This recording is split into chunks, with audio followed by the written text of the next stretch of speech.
Howdy guys, it's Ethan. We're back from just me speaking over time lapses and videos. I told you guys I'd be back and I plan to fulfill my promises here. So, as the title suggests, Day 6 is about my experience with martial arts. I have my first degree black belt in mixed martial arts from Chosen Martial Arts Academy, and I started when I was about 7. I was going through kind of some bullying issues, self-confidence, and I wasn't really, and still am not, that into sports. Don't get me wrong, I don't not like them. I actually really enjoy playing the games. It's just the leagues that weren't really for me at the time, because those were also associated with the kids that I was hanging out with that were kind of, I felt insecure around them because of my weight and my athletic ability, that sort of thing. But karate turned out to be kind of perfect for me. It's funny, my sister, she's several years younger, but she actually started before me. So I think I joined when I was about 7, and I ended when I was about 14. So I spent just about 7 years doing it.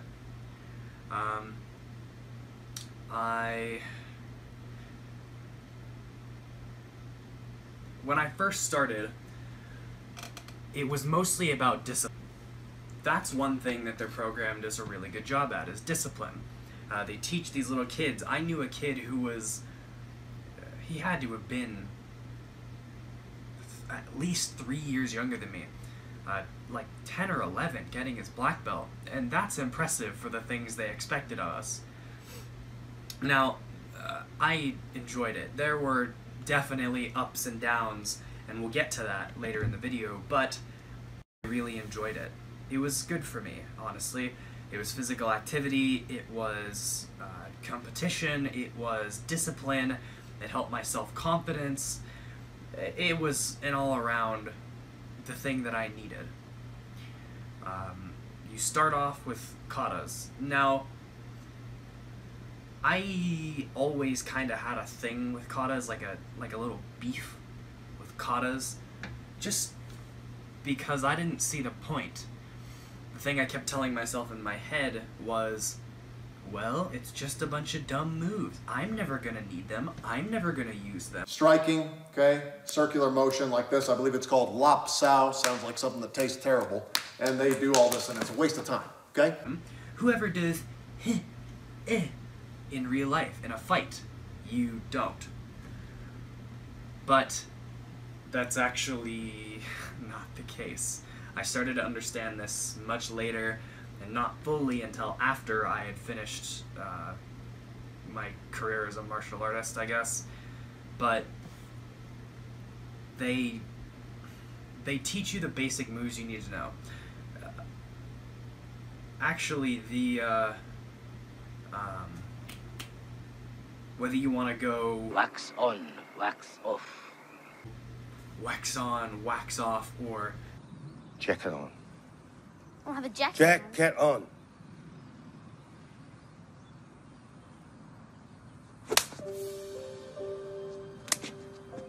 Be strong.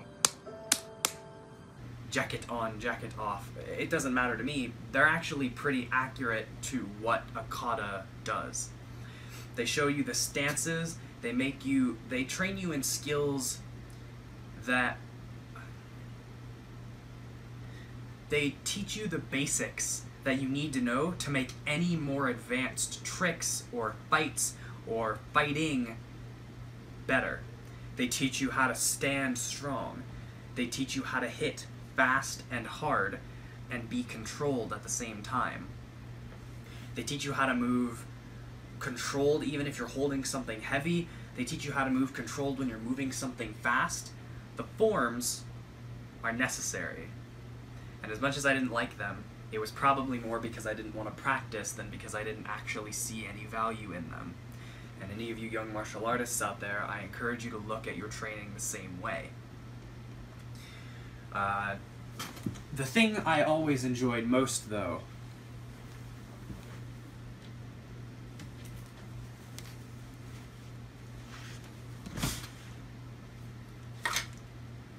were the weapons, obviously. I trained with many different kinds of weapons over my stay at Chosen Martial Arts. My favorite, of course, being the sword, but I trained with nunchucks, bokken, tongfa for a short period of time. We did fight sets with the shinai. I never got to do kamas, and I really enjoyed it. At the end of the day, it was just something that helped stabilize me. Because at the end of the day, I've always had discipline issues. That's been pretty much my issue with relationships, with school. That's the big thing in my life, is discipline. So it helped a lot for me, and I would recommend any of you do the same. Now, fights in particular, I started off being very bad at sparring, and I actually stayed bad at sparring throughout most of my career. In my dojo's belt system, you go brown belt, red belt, and then black belt with the different master degrees in between. It wasn't until I was about a brown belt that I actually started to get good at any of this. So I never saw katas as very useful. I always, and still do, see sparring as very useful. I was never, until the very end, any good at sparring. I finished off pretty strong in it, in my opinion, but I wasn't that good at it growing up as a martial artist. I started off pretty poorly, and once you get stuck in your ways with something like that, it's harder and harder to break out. I became predictable. My dad actually pointed this out to me one time. I was going to tournaments qualifying for my black belt test, and he said, "Why do you always lead with the exact same kick?" And I said, "I do?" He said, "Yeah, think about it." And I said, "Oh, I got this." And then I just led with the other leg, and that didn't do much different. It probably helped me one time.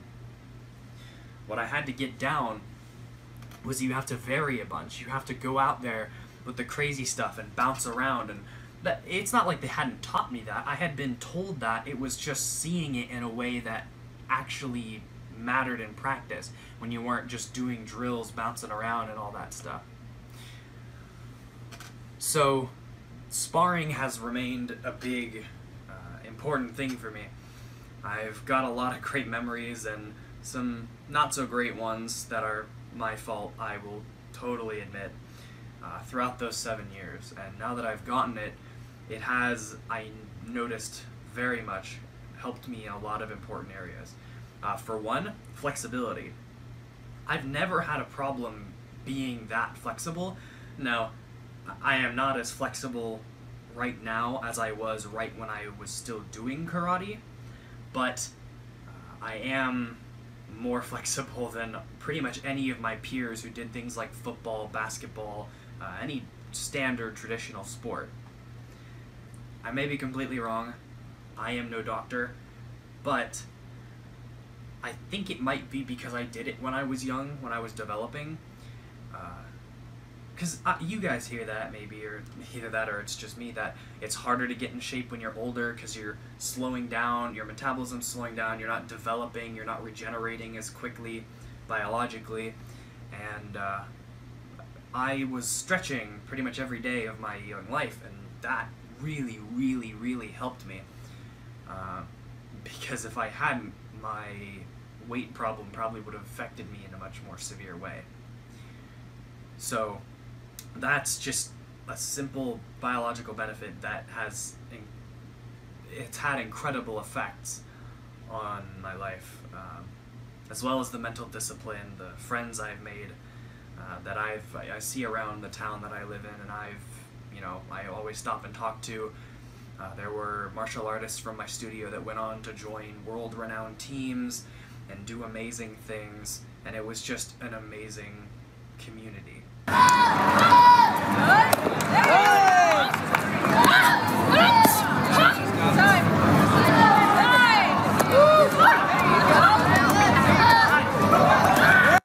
You know, at the time when I finished, the only thing I wanted was to get out and start the next chapter of my life. And looking back on it now, I might have rushed out of it a little too quickly, which is a lesson in itself, guys. And I really was. I just wanted to get out of there. I was done. I was finished. I wasn't going to go on. My sister did it for a couple more months and then stopped as well. But the principles that I learned there have stayed with me, and I'm working every day to make sure those stay with me. That's the kind of mindset that got me into meditation. It's that kind of positive mindset that keeps you going, that keeps you looking for the things that you need to improve, that benefited me so much. Now, in my dojo, we had a creed, and I'm going to break it down for you guys so you understand why the mindsets that taught me are so positive. The first bit is, I will develop myself in a positive manner and avoid anything that could reduce my mental growth or physical health. This is what I mean when it's not just stepping into the dojo, working out, learning karate, and then leaving. As with all things that truly influence people's lives, it's a lifestyle. You live these principles. The second part is, I will develop self-discipline in order to bring out the best in myself and others. I mean, this just, it speaks true everywhere I see. I've said this before, world peace starts in every individual, alright? So if you're secure, you can look not only to bring out the best in yourself, but you can also look to see where you might be able to help others, be there for others when they need you. The third part is, I will use the skills that I've learned in class constructively and defensively in order to bring out the best in myself and my fellow human beings. Second part's a bit repetitive, still stands. The first section of that third part, though, is the important part. I will use the skills I've learned in class constructively and defensively. Martial arts is not about hurting. It's primarily about defending and growing a human being. None of it's about hurting. It may be about subduing an attacker so you can run away, but it's never about hurting first. It's about defending first and growing first. And the last two parts that kind of go as one is, I will not be abusive or offensive. I am chosen. I will not be abusive or offensive. This just goes to reinforce the fact that martial arts isn't for hurting people. Primarily, it's a tool to develop yourself, your mind, your body, everything at once. And you know, as for the offensive part, just people feel strongly about a lot of things, but if you're going to grow together, you might have to put aside some things that you hold first.